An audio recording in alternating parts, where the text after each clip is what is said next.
Hello mates, it's Tom. Today we're looking at the iPhone 3GS. We'll be looking at its usability, specs, pros and cons in the next few minutes. Now, let's get into it.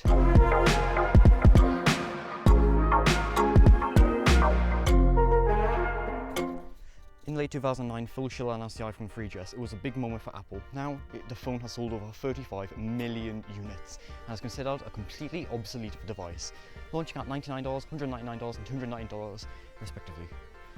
The phone you're seeing now is the first iPhone I've ever had. It's very special to me, that's why I wanted to make this video, well except the fact that it was my Discord server who designed it. The second generation of the iPhone lineup had both iPhone 3G and 3GS. Unlike the 3G, the 3GS can record videos and perform much better, for the time at least.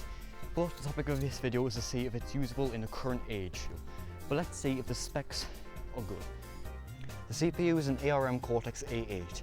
Our GPU is a PowerVR SGX 535, 256 megabytes of RAM, 8, 16 or 32 gigabytes of memory, a 1200 mAh battery, and it can run Minecraft fairly well, around 18 to 21 FPS.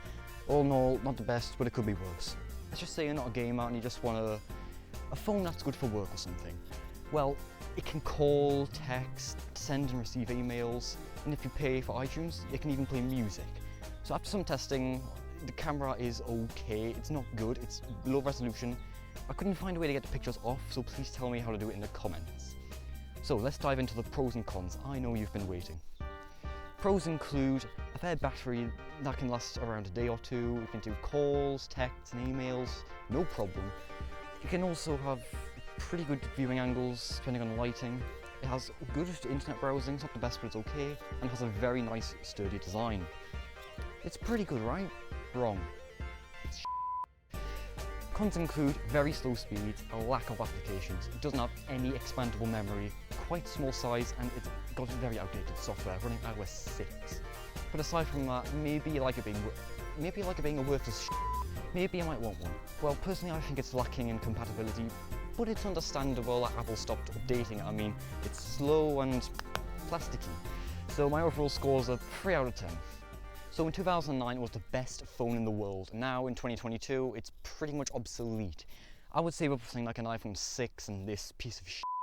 Personally I would just get a 6.